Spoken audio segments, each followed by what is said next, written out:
15મી August એટલે કે સ્વતંત્ર દિવસ. પણ સ્વતંત્ર દિવસ કઈ રીતે? વિદ્યાર્થી મિત્રો, જ્યારે અરિજીતનો કોન્સર્ટ ચાલતો હોય અને એની અંદર હજારોની સંખ્યામાં જનમેદની ભેગી થઈ જાય, જ્યારે શાહરૂખ ખાન પોતાના બંગલાના ઉપર ટોચ ઉપર આવીને જ્યારે આમ એનો પોઝ જે આપે છે, ત્યારે હજારોની સંખ્યામાં એને જોવા માટે માણસો સામે ઉભા હોય,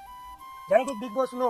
કોઈ વિનર છે એ રોડ ઉપર નીકળે છે, ત્યારે લાખોની સંખ્યામાં લોકો એને જોવા માટે તૈયાર થઈ જાય છે, લાખો લોકો એને જોવા માટે આવે. બસ આ કરુણતા છે કે જે દિવસે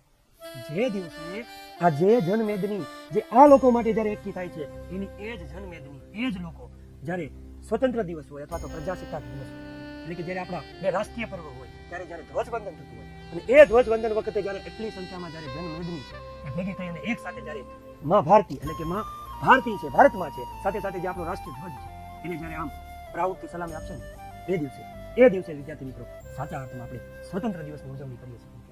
તો દરેક વિદ્યાર્થી હેપી ઇન્ડિપેન્ડન્સ ડે.